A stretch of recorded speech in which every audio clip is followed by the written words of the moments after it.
va accueillir ensuite Delphine Droz de la Belle Empreinte, qui nous parlera de l'évolution des certifications sur l'impact environnemental. Je vais laisser la parole à Delphine qui se présentera.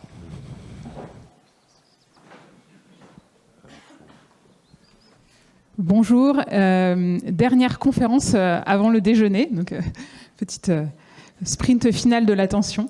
Je vais plutôt vous parler plus précisément du coup de comment valoriser le lin et le chanvre bio dans le nouveau cadre réglementaire et comment ce cadre réglementaire peut être une opportunité pour continuer à pousser ces filières vertueuses.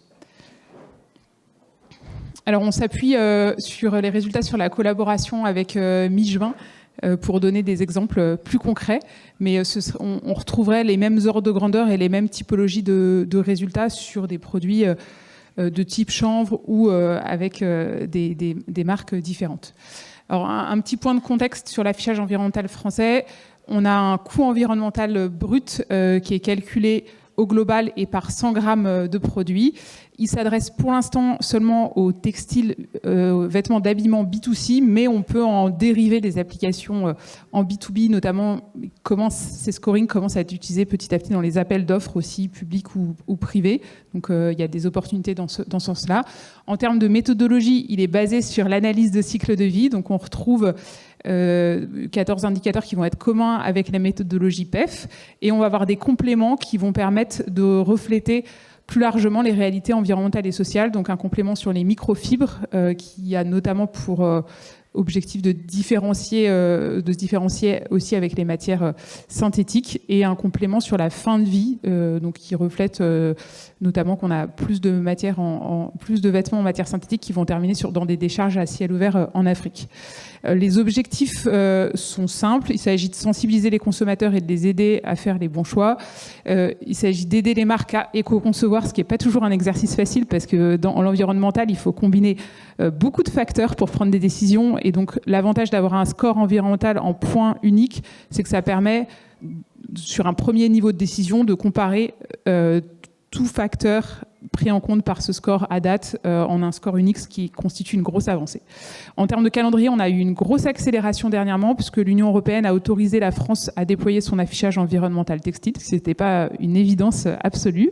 Du coup, là, il y aura un passage par le Conseil d'État et ça pourrait aller très vite avec un déploiement du coup facultatif à horizon du coup été automne. Donc il ne s'agit que d'un affichage facultatif. Néanmoins, à horizon 1 an, à partir de maintenant, il y a la possibilité pour des tiers de venir afficher sur les sites, de venir afficher en fait des estimatifs des coûts environnementaux des marques. Donc c'est-à-dire si je calcule pas mon score, un tiers peut venir estimer mon score, ce qui n'est pas forcément très avantageux. Donc voilà, la base de données qui est utilisée, c'est EcoInvent, qui est sous-jacente à tout ça. Et donc pour le lin et le chanvre bio, il y a vraiment un enjeu à s'assurer d'avoir les bases de données les plus à jour, parce que pour l'instant, les données qui sont sur le lin bio, il n'y en a pas, c'est celles sur le lin. Et les données sur le lin qui sont dans le coût environnemental, c'est pas les dernières à date disponibles au niveau de l'Europe. Du coup, il y a vraiment un enjeu de lobbying et de plaidoyer pour s'assurer d'avoir les dernières données disponibles. L'affichage environnemental, il va moduler en fait le coût. C'est un coût qui est estimé en comparaison finalement par portée, par jour de portée. Et donc plus un vêtement il va avoir une durée de vie qui est longue, plus son coût environnemental par jour de portée va diminuer. Et donc là, les matières du coup comme le lin et le chanvre bio sont bien positionnées parce que les critères qui permettent de déterminer si le vêtement est porté longtemps ou pas, à terme il y aura de la durabilité physique, mais pour l'instant il n'y a que de la durabilité émotionnelle sur lesquelles les pièces en lin chanvre bio sont globalement plutôt bien positionnées. Je pourrais expliquer juste après pourquoi. On va passer ça. Donc ça, c'est l'explication que tous les impacts environnementaux sont convertis en une monnaie unique, qui est le coût environnemental. Donc mon coût GES, ma consommation d'eau, tout ça, c'est converti en coût environnemental. Donc la durabilité émotionnelle, elle va du coup se baser sur 3 critères, l'incitation à la réparation, la largeur de gamme et l'affichage de la traçabilité.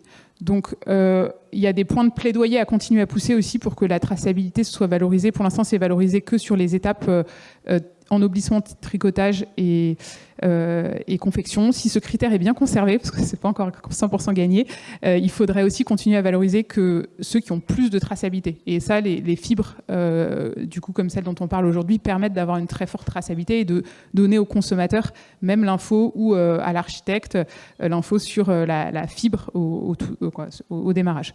Le critère sur l'incitation à la réparation, il est plutôt positif aussi parce que donc il se base sur le coût et les pièces du coup dont on parle aujourd'hui sont plutôt des pièces qui vont être donc il faut avoir qui vont être à coût plus élevé et donc ça c'est un critère un peu contre la fast fashion avec des pièces très bas au prix tellement bas qu'on va pas être motivé pour les réparer.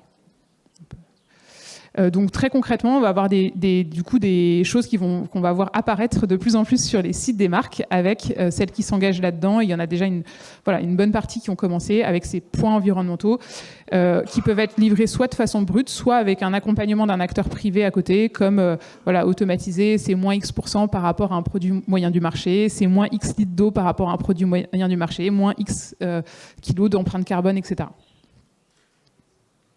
Donc du coup, on peut aussi venir compléter par d'autres informations. Donc on a fait un travail avec Pauline et l'équipe de Mi-Juin pour venir estimer aussi le temps de travail généré en France grâce aux produits. Donc il y a une petite simplification sur la partie fibre, mais après on estime de la fibre jusqu'à la confection. Donc on peut compléter aussi cet affichage environnemental qui va arriver pour le lin et le chanvre par des indicateurs complémentaires, même sur les volets sociaux qui peuvent être intéressants.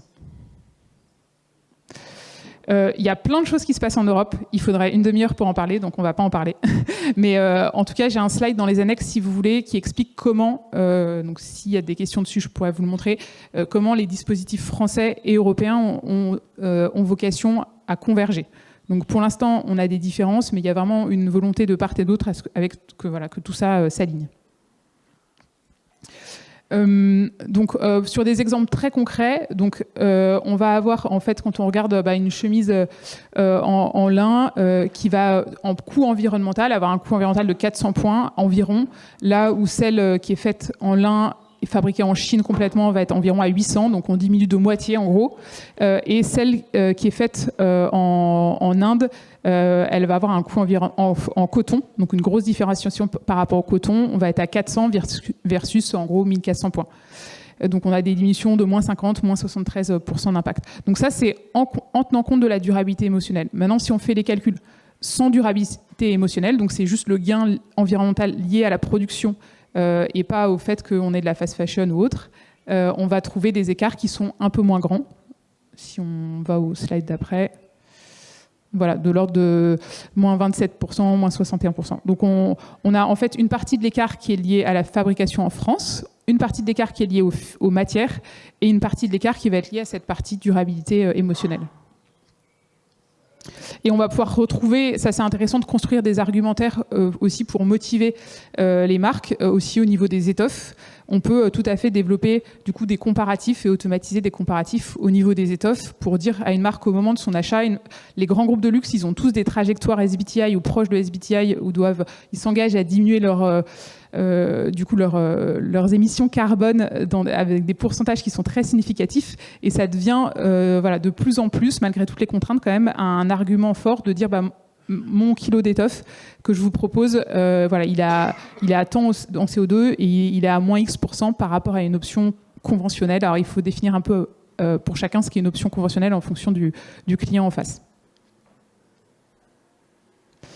Ça c'est un graphe qui vous présente le coût environnemental par kilo de fibres des différentes fibres qui existent. Vous voyez qu'avec toutes les modifications qui ont été faites, le chanvre et le lin se situent quand même très bien par rapport au coton conventionnel qui est très pénalisé en fait par la toxicité. Donc la grosse barre verte que vous voyez là, ça c'est l'indicateur toxicité qui est lié aux pesticides du coton.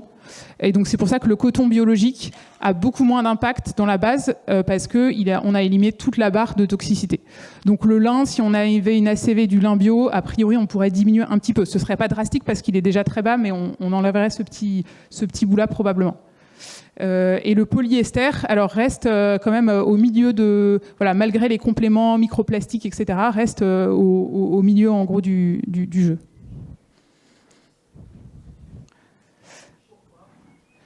Alors déjà, il faut se dire que les fibres naturelles, il y a toujours un impact. En gros, je dis quelque chose, je vais tirer le trait trop loin, un peu par provocation, mais il faut quasiment autant de pétrole en fait pour faire 1 kilo de fibres de coton conventionnel qu'un kilo de polyester.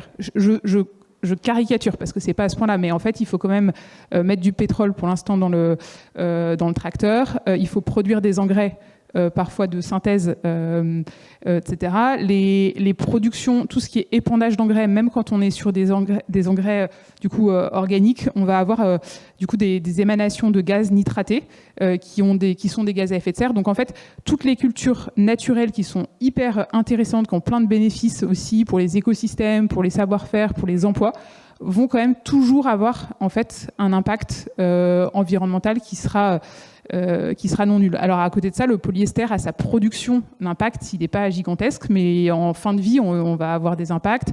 On ne va pas avoir tous les bénéfices aussi écosystémiques que peuvent nous proposer les fibres naturelles quand elles sont bien cultivées. Et ces services écosystémiques positifs des fibres naturelles, à date, toutes les méthodes n'arrivent pas à les prendre en compte. En gros, c'est un sujet de R&D pour les prochaines années, petit défi.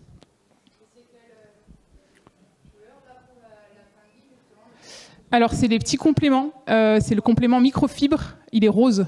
Donc là, hop, complément microfibre en rose. Et on a un deuxième complément qui doit être groupé.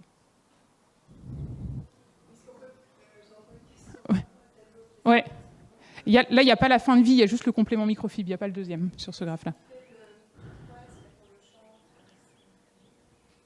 Et il faut savoir que la donnée sur le lin qui est là, ils n'ont pas récupéré la dernière donnée. On est sur une donnée... Du coup, quand ils auront passé la nouvelle donnée qui a été faite par la CELC, déjà, je pense que ça va encore un peu plus diminuer. Du coup, c'est à date, c'est pareil, c'est la vieille, c'est du EcoInvent 3.9.1 de mémoire, et du coup, c'est pas hyper récent. Ouais, il y a. Qu'est-ce qui vous semble bizarre ?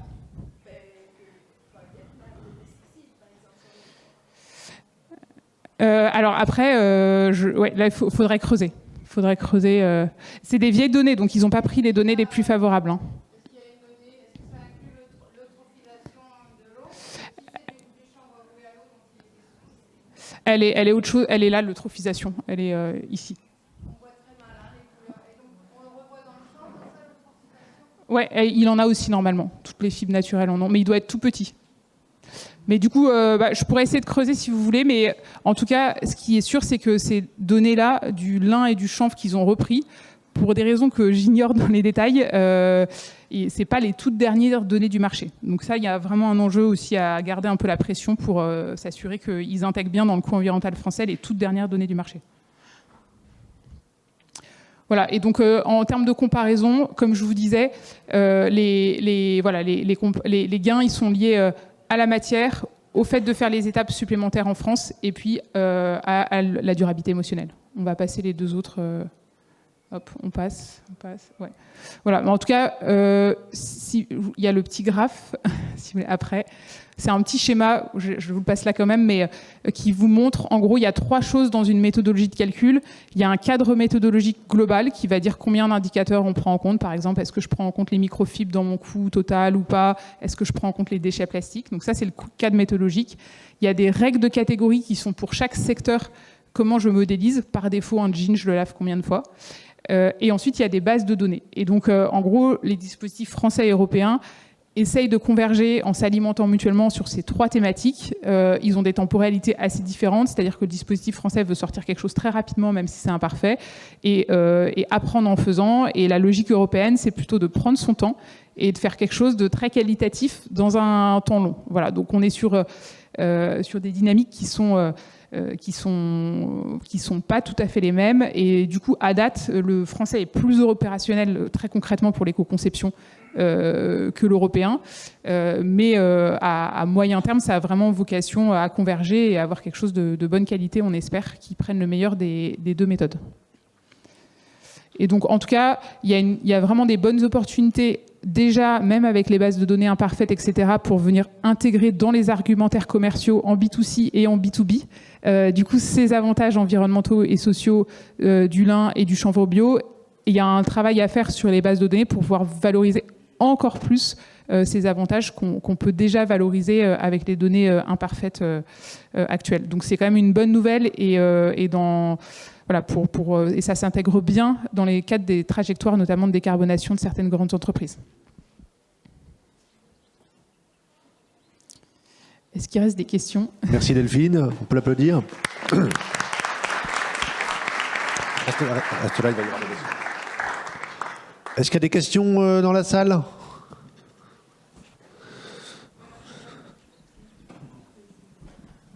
Est-ce que des référentiels existants, type GOTS ou des choses comme ça, vous servent les labels GOTS, labels bio textile? Oui, c'est un très bon point.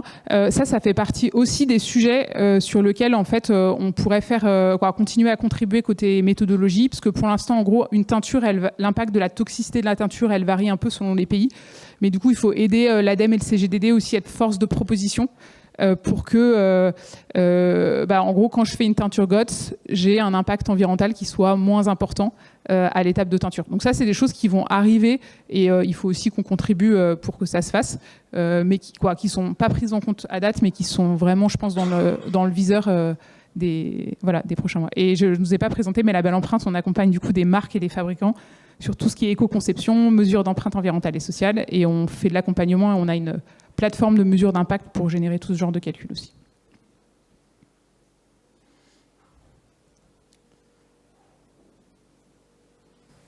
Merci.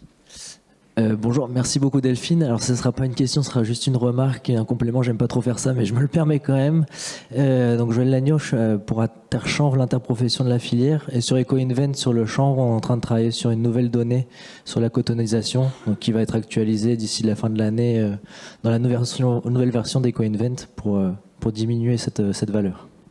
Et sur le chanvre cotonisé.